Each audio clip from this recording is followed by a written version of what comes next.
Alright, today we'll be checking out this week's free LS Carmate price ride, which is a Grotti Cheetah Classic based on the Ferrari Testarossa. This car was produced from 1984 all the way to 1996, if you like those type of fun facts like I do. But with that said, the customization here is great. I mean, you really do have a lot to work with for a car this old. And also I should mention this car was released all the way back in 2017, but it's a nice car to revisit every once in a while. But for this, I want to do something a little different.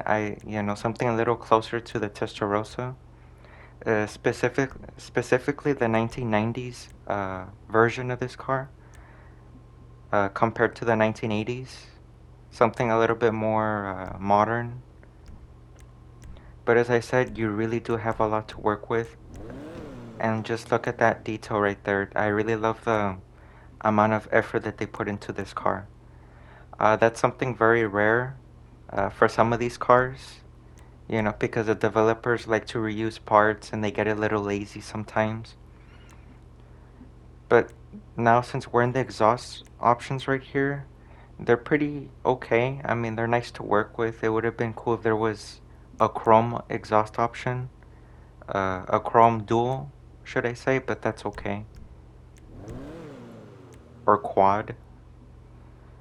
And now that we're in the vents here, these are pretty nice to look at.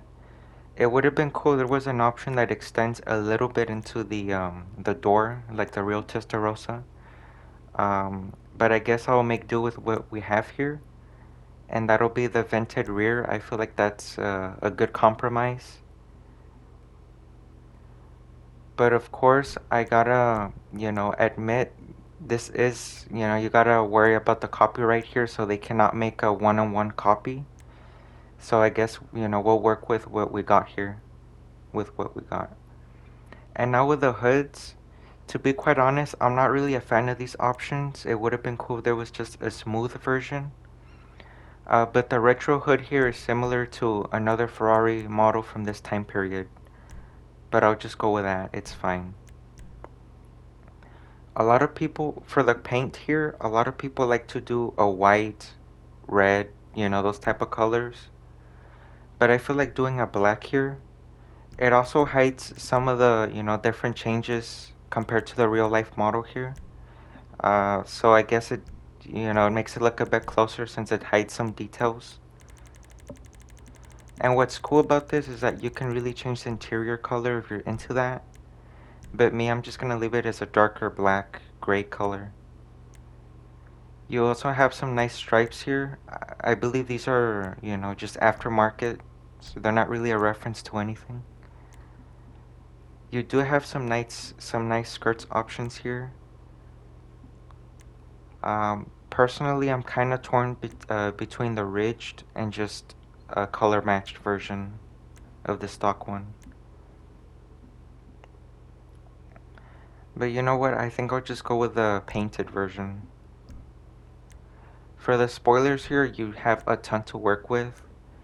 And personally, I'm not a fan of some of these, but they're references to the F40 model of the Ferrari.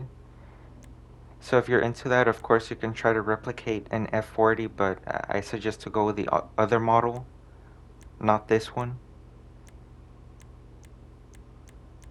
Uh, but I mean, you really do have a ton of aftermarket options.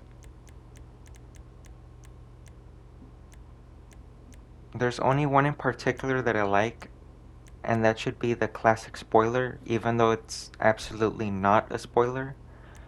But I'll go with that one since it's closer to the real car. And now for the suspension here. Unfortunately, it doesn't really go very low, and I feel like the ride height is too high. So I'll just have to go with the sport suspension, the lowest option. And for the wheels, I do want to get a little closer to the actual car. And there is one wheel in the muscle category, and that one is a 5-star. That one is the closest that you're gonna get at the moment. But if you want to do something, something more modern and retro, you could of course do that. And I will admit, that there's plenty of wheels that just look very good on this car. It doesn't matter which one you go with. And for the tint, I feel like just taking it off. You know, this is a classic Ferrari, and I feel like it doesn't need a tint, so I'm just gonna leave it off. And let's see, it looks like that's all for the customization. Now let me give you a closer look.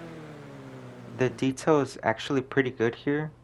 I really like that they went above and beyond, especially with the trunk. There are some detail like the rubber, you know, the rubber seals. That's pretty cool to see. This interior is well done as well. However, it's shared with other Grotti models and I believe Pegassi cars as well.